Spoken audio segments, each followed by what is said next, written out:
Eh bien, bonjour et bienvenue dans ce nouveau tutoriel de l'Académie du Mode Design. Aujourd'hui, nous allons parler de hooks. On va continuer ce sujet qui est vraiment passionnant. On a vu dans les tutoriels précédents que WordPress basait toute son architecture autour des hooks. Ça veut dire également que les extensions qu'on utilise, les plugins, les thèmes graphiques aussi peuvent implémenter des hooks, et notamment, je pense à WooCommerce. Aujourd'hui, donc, on va voir l'implémentation des hooks sur Elementor, et notamment sur Elementor Pro, et on va utiliser ce système pour modifier la requête d'Elementor Pro lorsqu'on a besoin d'utiliser un des widgets disponibles à cet effet, à savoir le widget Post, qui va nous permettre de monter, par exemple, une page d'archives des articles ou une page d'archives des custom post type. On va voir comment modifier la requête et comment venir greffer sa propre requête sur l'utilisation de ce système de hooks sur Elementor. Alors on se retrouve tout de suite sur mon back-office. Et on va, dans un premier temps, après avoir donc activé Elementor Pro, on a une page qu'on va dédier. Alors je vais créer une nouvelle page de façon à la dédier à l'archive de mes articles. Donc c'est cette page blog, hein, qui est bien la page qui est utilisée par WordPress pour afficher l'archive de mes articles. J'ai également utilisé un modèle, un template dans le Theme Builder. Ce modèle, c'est archive des articles, ici. Et je vais donc, alors évidemment avec la condition d'utiliser cette archive, ce template comme étant l'archive des articles, on va donc l'éditer et je vais aller donc remonter tout à zéro, voilà, et je pars donc de l'archive des articles qui pour l'instant est une page vide.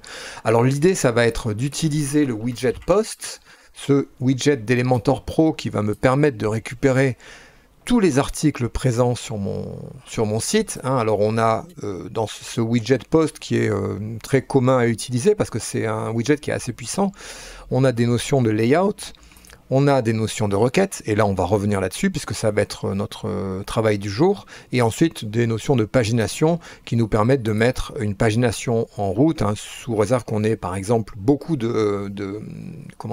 d'articles disponibles. Eh bien on va peut-être fragmenter en pages ce système-là, ou dans un scroll infini. Voilà, donc ça sera la pagination. Aujourd'hui, on va surtout s'intéresser à la requête.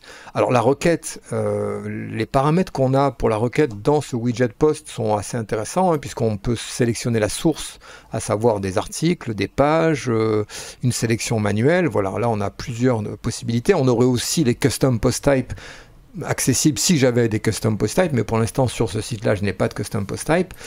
Donc on va pouvoir, grâce à ça, paramétrer finalement la requête qui va être effectuée par WordPress pour récupérer les données de la base de données de la façon dont on souhaite. Ça peut ne pas être suffisant. Alors, si ce n'est pas suffisant, est-ce qu'il y a un moyen pour créer soi-même sa propre requête? C'est-à-dire, est-ce qu'il y a un moyen d'intercepter la requête qui va être créée par Elementor pour soit la modifier, soit en faire une complètement à partir de zéro, de façon à pouvoir récupérer ce qu'on souhaite. Alors pour ce faire, on va basculer sur la documentation d'Elementor, donc la Elementor Developers Docs. C'est sur le site elementor.com, dans le sous-domaine Developers, où on va trouver donc ce qu'on va chercher. Alors si on regarde un petit peu, on va voir qu'on a une entrée qui s'appelle Hooks. Alors en cliquant sur cette entrée-là, on va découvrir tous les hooks qui sont mis en place par Elementor de façon à venir intercepter, soit via des actions, hein, puisqu'on a vu qu'on pouvait greffer une action ou un filtre sur un hook, soit donc des actions, soit des filtres. Alors dans cette partie-là, aujourd'hui, on va s'intéresser à la Custom Query Filter, donc c'est celle-ci, qui va nous expliquer que globalement, on a effectivement la possibilité de modifier la requête des widgets Post et des widgets Portfolio. Hein, donc c'est le widget Post, c'est bien celui qu'on a. Ça fonctionnerait également dans le cas du widget Portfolio, ce widget-là, où on pourrait également venir dans la requête, modifier la requête. Alors comment? Alors il suffit de lire, hein, c'est assez simple.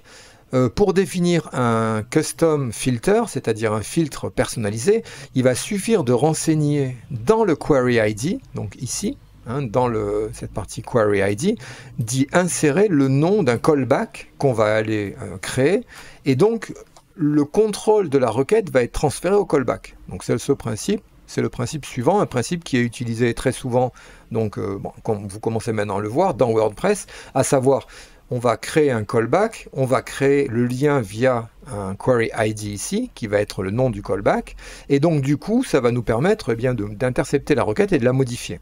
Alors, l'exemple intéressant, c'est, on trouve un exemple ici sur la documentation d'Elementor, qui va être notamment, est-ce que ça serait possible de, au lieu d'afficher les articles qui sont, alors attendez, je vais enlever celui-là pour garder, voilà celui-là, au lieu d'afficher les articles qui sont publiés, puisqu'on est d'accord que si un article est en mode attente ou une date future, il ne sera pas affiché, est-ce qu'on pourrait modifier la requête pour qu'elle n'affiche par exemple que les articles en mode brouillon? Ça serait intéressant, une page réservée par exemple aux auteurs ou aux éditeurs qui pourraient voir directement sur cette page tous les articles qui sont affichés en mode brouillon. Or, dans la requête normale, ne sont pris en compte que les articles qui sont affichés en mode publié. Si je vais dans la requête, ici, et que je n'ai pas de paramètres qui me permettraient de dire je ne veux afficher que les articles qui sont en mode pending, c'est-à-dire en mode attente. Or, c'est ce qu'on va essayer de faire. Alors, il va nous falloir, pour réaliser ça, on va ouvrir un autre onglet. Je vais utiliser donc mes snippets, hein, ça c'est vraiment la base, les snippets. Et je vais aller modifier un snippet. Voilà, j'ai créé un snippet qui s'appelle Custom Elementor Query, qui va être donc une requête particulière. Alors, pour comprendre comment ça fonctionne, c'est une action. Donc, on a bien ici Add Action. On a un patron à suivre, hein, à savoir le nom de l'action et le nom de la requête, suivi du nom de la fonction qui va être défini plus haut. Alors, je vais copier ce code-là, et on va aller le greffer ici, je vais le coller. Alors, pour que ça fonctionne, il faut que le query ID ici, le query ID, soit le nom de la requête custom qu'on va mettre en place sur Elementor. Alors ici, donc, moi, je vais aller dans la requête ici, et je vais aller dans query ID, et là, je vais mettre, par exemple, la requête. Alors on peut mettre ce qu'on veut, je vais mettre un ID unique, par exemple 1608. Voilà, donc là ça va. On voit qu'il se passe des choses à l'écran, mais pour l'instant rien n'est modifié. 1608, donc je vais mettre à jour cette page, et dans le snippet, je vais simplement remplacer le query ID ici, entre accolades, par l'ID 1608. C'est-à-dire que j'ajoute une action à l'ID de la requête personnalisée 1608 qui va s'appeler myQueryByPostStatus, hein, qui est une fonction qui est définie juste au-dessus, qui va recevoir en paramètre la requête courante, et on va venir modifier la requête, alors via une méthode de l'objet query, hein, c'est l'objet de WordPress, donc ça on reviendra sur cet objet par la suite dans d'autres tutoriels parce que c'est un objet important à connaître, et là je vais setter le post status à Draft uniquement. Voilà. C'est tout ce qu'il suffit de faire pour que ça fonctionne. Donc je vais enregistrer, alors toujours copier-coller tout le code, parce que s'il y a un problème, sinon vous ne pourrez pas le récupérer. Voilà, c'est fait. Et j'ai activé le snippet, donc il est bien en mode activé. Donc là, il va intercepter la requête. Alors pour que ça fonctionne, je vais mettre à jour ma page, hein, pour qu'il reprenne ce que je viens de modifier dans mon truc. Et là, d'un coup, boum, on voit qu'il y a déjà une différence. C'est-à-dire que si je viens dans la requête, enlever la requête 1608, ici, on voit que le système récupère tous les articles de mon site.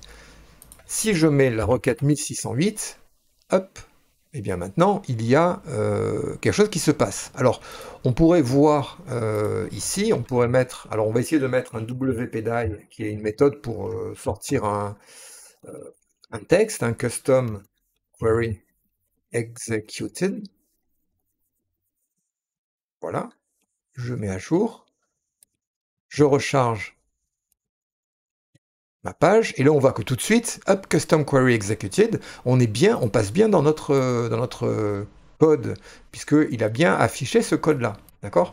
Donc ça, je vais l'enlever, je vais l'enregistrer, là je vais mettre à jour ma page, Et donc, ça veut dire que maintenant, si je prends un article, cet article-là, par exemple, que je le passe en mode en attente de relecture, enfin en attente en brouillon, pardon, mettre à jour, voilà. Je recharge ma page, on a bien les deux articles qui s'affichent.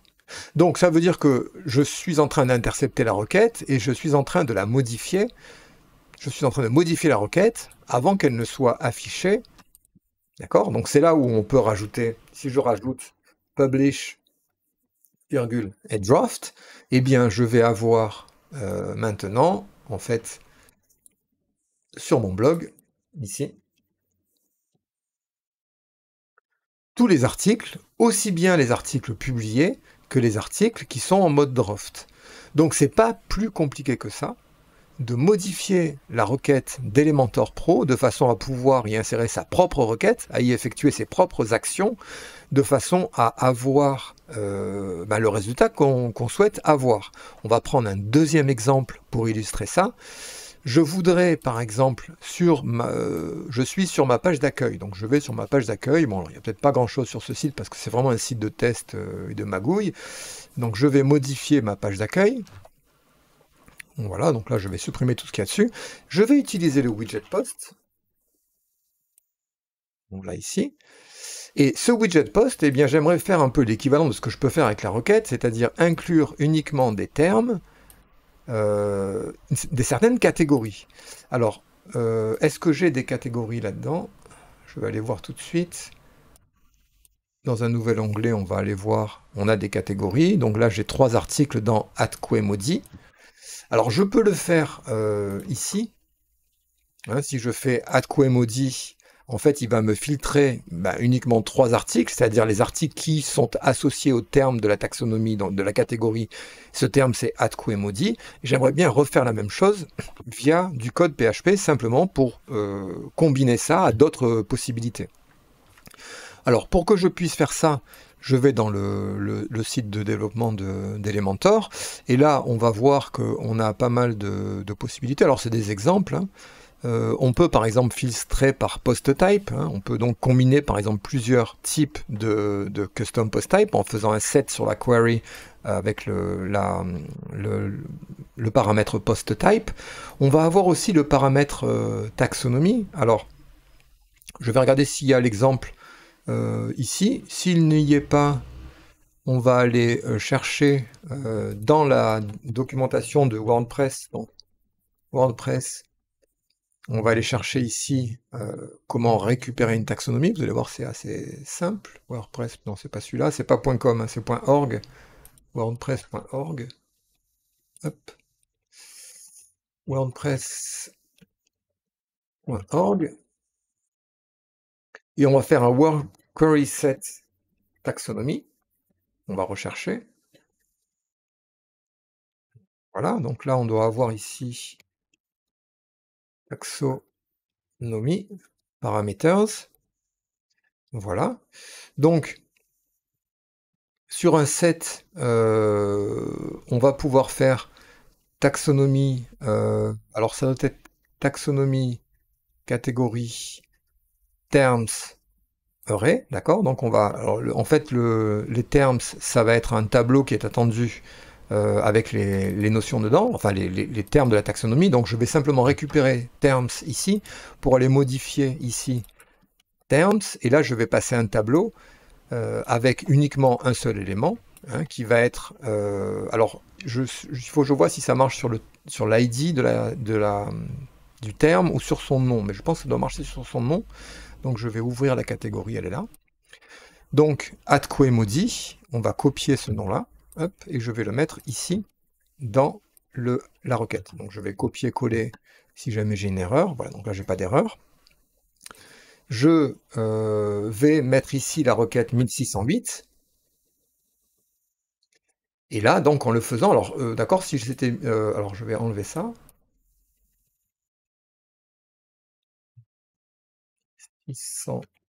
1608. Voilà. Donc, c'est pas le terme, c'est pas, ça passe pas par le nom, ça passe par probablement par l'ID. Voilà, donc pour récupérer l'ID de la catégorie, eh bien, je vais aller sur la liste de mes termes de catégorie, hein, ici, dans la catégorie des articles. Ici, on a le nom, on a les noms des catégories, bon, la description, etc. En survolant le nom de la catégorie, on a en bas, dans la liste, enfin dans l'URL, on a ID égale 31, ID égale 35. Donc là, j'ai 3 articles dans 31, et dans celle-ci, j'ai 2 articles ici, total, hein, c'est les nombres d'articles qui sont liés au terme de la catégorie. Au thème Fujiat, c'est l'ID 35. Donc si là, dans query set cat, je mets 35, c'est-à-dire l'ID de ma catégorie, j'enregistre, je mets à jour ma page d'accueil. Voilà, donc j'ai bien mes 2 articles Sapiente Vitae qui sont associés à la catégorie dont l'ID est 35. Alors, on peut mettre plusieurs paramètres qui se suivent, je crois, sans vous dire de bêtises. Si je mets à jour maintenant, non, alors peut-être qu'il faut utiliser un tableau pour ce faire. X. Voilà. Donc le terme 35 et 31. 31, c'est la première catégorie, 35, c'est la deuxième, donc je m'attends à avoir 5 articles d'affichés. Voilà, donc j'ai bien mes 5 articles, 1, 2, 3, 4 et 5. Donc, ce tutoriel se veut être simple, j'espère qu'il l'a été en tout cas. Si vous avez des questions, c'est dans les commentaires, et je vous dis à bientôt pour un nouveau tutoriel.